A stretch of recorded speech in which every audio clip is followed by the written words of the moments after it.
అధ్యక్ష,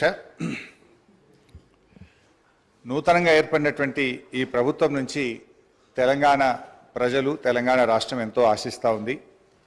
కాంగ్రెస్ పార్టీ ఎన్నో ఆశలు కల్పించడంతో ప్రజలు వాటిని నమ్మి అధికారంలోకి తెచ్చారు.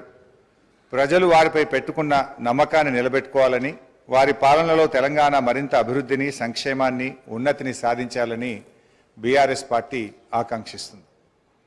రాజకీయ కారణాల రీత్యా కాంగ్రెస్ నాయకులు అవునన్నా కాదన్నా, ఒప్పుకున్నా ఒప్పుకోకపోయినా తెలంగాణ రాష్ట్రం ఆర్థికంగా బలపడడానికి బీఆర్ఎస్ ప్రభుత్వం బలమైనటువంటి పునాదులు వేసింది. సువిశాలమైన ప్రగతి దారులను నిర్మించింది. కొత్త ప్రభుత్వం ఆ దారుల వెంట ముందడుగు వేస్తూ ప్రజలే కేంద్రంగా పనిచేయాలన్నటువంటిది మా కోరికే కాదు, ప్రజల కోరిక కూడా. రాజకీయ కక్షలు చుట్టూ పరిభ్రమించే వైఖరికి భిన్నంగా అభివృద్ధి కక్షలో పరిభ్రమిస్తే వారికి మంచిది, ప్రజాస్వామ్య వ్యవస్థలకు మంచిది, ప్రజలకు కూడా మంచిది అధ్యక్ష. కానీ ఈ సభలో మొన్న ముఖ్యమంత్రి గారు మాట్లాడినటువంటి తీరు కానీ, ఈ శ్వేతపత్రం తీరును చూస్తుంటే ప్రజలు, ప్రగతి అనే కోణం కన్నా రాజకీయ ప్రత్యర్థుల మీద దాడి, వాస్తవాల వక్రీకరణ కోణమే కనబడతా ఉంది అధ్యక్ష. ఎందుకంటే అధ్యక్ష, ఈరోజు ఈ ఆర్థిక శ్వేతపత్రం ఒకసారి మనం చూస్తే ఇందులో పేజ్ నెంబర్ 5లో అధ్యక్ష, అంటే చాలా విషయాలు ఉన్నాయి. మేము మాకున్న కొద్ది సమయంలో, ఎందుకంటే ఈ దేశంలోని అనేక రాష్ట్రాల వివరాలు చాలా కన్వీనియంట్గా వాళ్ళకు అవసరమైనటువంటివి ఇందులో పొందుపరిచే ప్రయత్నం చేసినారు. బట్ అధ్యక్ష, ఇందులో పేజ్ నెంబర్ 5లో కర్ణాటక రాష్ట్రానికి సంబంధించి బడ్జెట్ ఎస్టిమేట్స్ అండ్ ఎక్స్పెండిచర్ది మేము కాగ్ రిపోర్ట్ ఇప్పుడే నెట్లో ప్రింట్అవుట్ తీస్తే అధ్యక్ష, బడ్జెట్ ఎస్టిమేట్స్ కర్ణాటకది 2,31,142 కోట్లుంటే ఇక్కడ 2,31,642 కోట్లుగా చూపించారు. ఎక్స్పెండిచర్ విషయంలో కూడా అధ్యక్ష 2,61,932 కోట్లను చూపించారు. కానీ కాగ్ రిపోర్టు నివేదిక ఆధారంగా ఎక్స్పెండిచరు 2,54,525 కోట్లు, అంటే దాదాపు 7,000 కోట్లు ఎక్స్పెండిచర్ ఎక్కువ చూపించినట్టుగా ఈ కాగ్ రిపోర్ట్ను బట్టి చూస్తాం. అంటే మొత్తంగా తప్పుల తడకతోని ఈ వివరాలను వాళ్ళు పొందుపరిచిండ్రు. వాళ్ళు కేవలం ఇదంతా కూడా ఒక గత ప్రభుత్వాన్ని బదనాం చేయాలనేటువంటి ధోరణి కనబడతా ఉంది అధ్యక్ష. అదేవిధంగా ఇందులో ఉమ్మడి ఆంధ్రప్రదేశ్ వ్యయము, తెలంగాణ వాటా అంటే 1956-57 నుంచి 2013-14 వరకు 41.68% ఖర్చు చేసినట్టుగా గంపగుత్త లెక్క తీసినారు. ఇది మనందరికీ తెలుసు అధ్యక్ష. వాస్తవానికి తెలంగాణ ఉద్యమం ఎందుకు వచ్చింది, ఈ పోరాటాలు ఎందుకు వచ్చినాయి, 69లో ఎందుకు పోరాడినాం అంటే తెలంగాణకు నిధులు తెలంగాణ ప్రాంతంలో ఖర్చు పెట్టాలనే జెంటిల్మెన్ అగ్రిమెంట్ను అమలు చేయకపోవడం వల్లనే ఆ రోజు తెలంగాణ ఉద్యమం వచ్చింది. అంటే దాని మీద గతం మీ కాంగ్రెస్ పార్టీయే, అప్పుడున్నటువంటి కాంగ్రెస్ ప్రభుత్వాలు మరి చాలా కమిటీలు వేసినారు. అప్పుడు అప్పటి controller and auditor general Kumar Lalit committee కానీ, Supreme Court judge Vashishtha Bhargava committee report కానీ, బీపీఆర్ విఠల్ గారి రిపోర్ట్ కానీ, అన్ని రిపోర్ట్లలో కూడా ఏముందంటే తెలంగాణ ఆదాయాన్ని ఆంధ్ర ప్రాంతంలో ఖర్చు పెట్టినారు, తెలంగాణలో ఖర్చు పెట్టలేదని చెప్పి చాలా స్పష్టంగా అనేక రిపోర్ట్లు చెప్పినటువంటి విషయం కూడా మనందరికీ తెలుసు అధ్యక్ష. అందులోనే చూసినట్టయితే ఒకసారి కుమార్ లలిత్ కమిటీ 1956-68 పీరియడ్లో ఒక రిపోర్ట్ ఇచ్చినారు.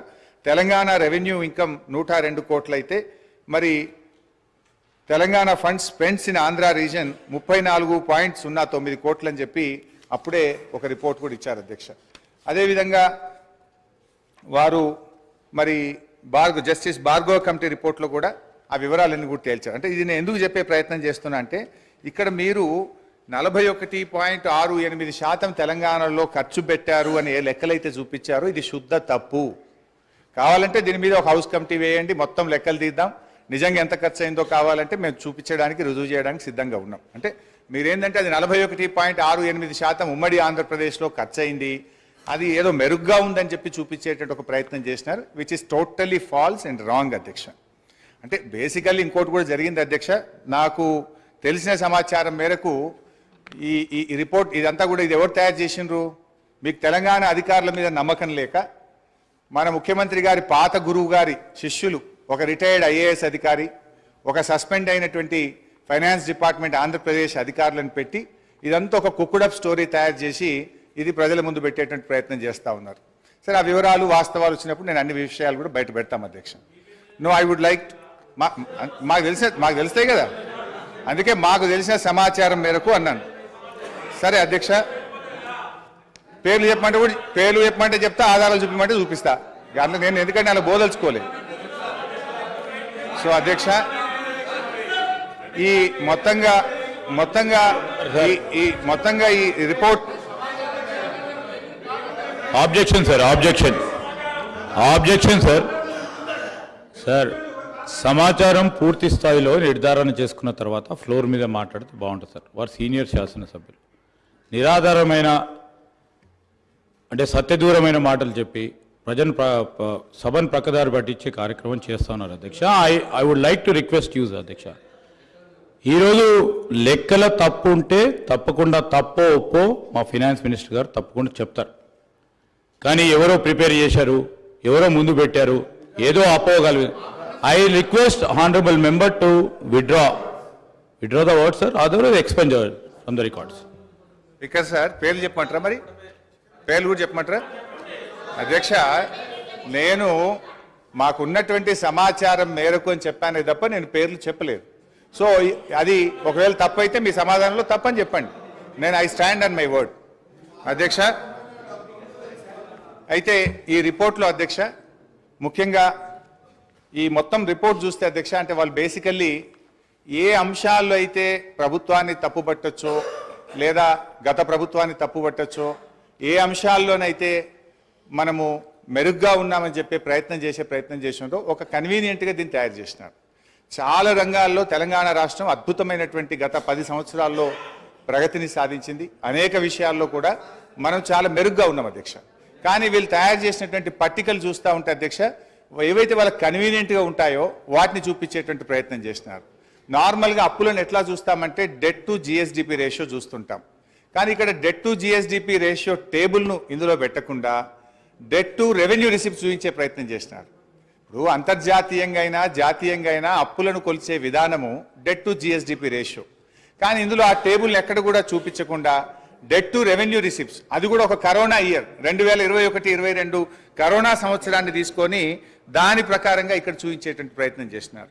వాస్తవానికి అధ్యక్ష, డెట్ టు జిఎస్డిపి రేషియో చూస్తే ఇది నా లెక్క కాదు అధ్యక్ష, రిజర్వ్ బ్యాంక్ ఆఫ్ ఇండియా ప్రకటించినటువంటి లెక్కలు. డెట్ టు జిఎస్డిపిలో చూస్తే అధ్యక్ష, అప్పులు తక్కువ తీసుకున్నటువంటి రాష్ట్రాల్లో కింది నుంచి మనం 5వ స్థానంలో ఉన్నాం. అంటే మనకంటే 22 రాష్ట్రాలు తెలంగాణ కంటే అప్పు ఎక్కువ తీసుకున్నటువంటి రాష్ట్రాలు ఈ దేశంలో ఉన్నాయి అధ్యక్ష. అందులో చూస్తే అధ్యక్ష, ఆ వివరాల్లోకి మళ్ళీ పోతే కావాలంటే ఈ టేబుల్ మీ ద్వారా గౌరవ ఫైనాన్స్ మినిస్టర్ గారికి, ప్రభుత్వానికి కూడా నేను ఇవ్వడానికి నాకేం అభ్యంతరం లేదు అధ్యక్ష. అదేవిధంగా అధ్యక్ష, ఇట్లా అనేక విషయాల్లో అప్పుల విషయంలో కూడా వాస్తవానికి మనకంటే ఎక్కువ అప్పులు తీసుకున్న రాష్ట్రాలు కూడా ఉన్నాయి అధ్యక్ష. మొన్నటిదాకా మరి కాంగ్రెస్ పార్టీ అధికారంలో ఉన్నటువంటి రాష్ట్రాలు, రాజస్థాన్ చూస్తే 2022-23 నాటికి 5,37,013 కోట్ల రూపాయల అప్పు. మరి అదేవిధంగా కర్ణాటక కూడా 5,35,157 కోట్ల రూపాయలు. కానీ ఇవన్నీ ఏంటంటే వాళ్ళు ఆ డెట్ టు జిఎస్డిపి రేషియోలో కానీ ఆ సంఖ్య పరిమాణం కానీ చూపించకుండా ఒక కన్వీనియంట్గా ప్రజల్ని తప్పుదో పట్టించే విధంగా ఒక కుక్డప్ స్టోరీ తయారు చేసే ప్రయత్నం చేసినారు అధ్యక్ష. అదేవిధంగా క్యాపిటల్ ఎక్స్పెండిచర్లో సరే వాళ్ళు చూపించిన లెక్క ప్రకారమే 54,000 కోట్లు గత 10 ఏళ్లలో క్యాపిటల్ ఎక్స్పెండిచర్ చేసినట్టుగా చూపించారు. కానీ తెలంగాణ రాష్ట్ర ప్రభుత్వం వచ్చిన తర్వాత గత 9 ఏళ్లలో 3,36,916 కోట్ల రూపాయల క్యాపిటల్ ఎక్స్పెండిచర్ జరిగింది. కానీ దీన్ని చూపించే ప్రయత్నం చేయరు. అంటే ఇలా ఎంత క్యాపిటల్ ఎక్స్పెండిచర్ జరిగింది, ఎటుపోయింది డబ్బంతా కూడా అంటే రేపు రాష్ట్ర అవసరాల కోసం, రేపటి భవిష్యత్ తరాల కోసం మేము ఆస్తుల కల్పన చేసేటువంటి ప్రయత్నం చేసినాం.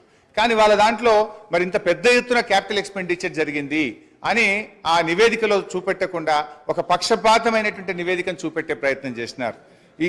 ఈ పేపర్ కూడా కావాలంటే మీ ద్వారా వారికి పంపిస్తాను అధ్యక్ష. అదేవిధంగా అధ్యక్ష, SOTR రాష్ట్ర ప్రభుత్వ సొంత ఆదాయ వనరుల అభివృద్ధిలో ఇవాళ దేశానికే తలమానికంగా తెలంగాణ రాష్ట్రాన్ని నిలిపినాం అధ్యక్ష. ఇవాళ దక్షిణ భారతదేశంలో 15.6% వృద్ధి రేటులో తెలంగాణలో స్వంత ఆదాయ వనరుల వృద్ధిలో ఈ దేశంలో తెలంగాణ నంబర్ 1 స్థానంలో నిలిపిన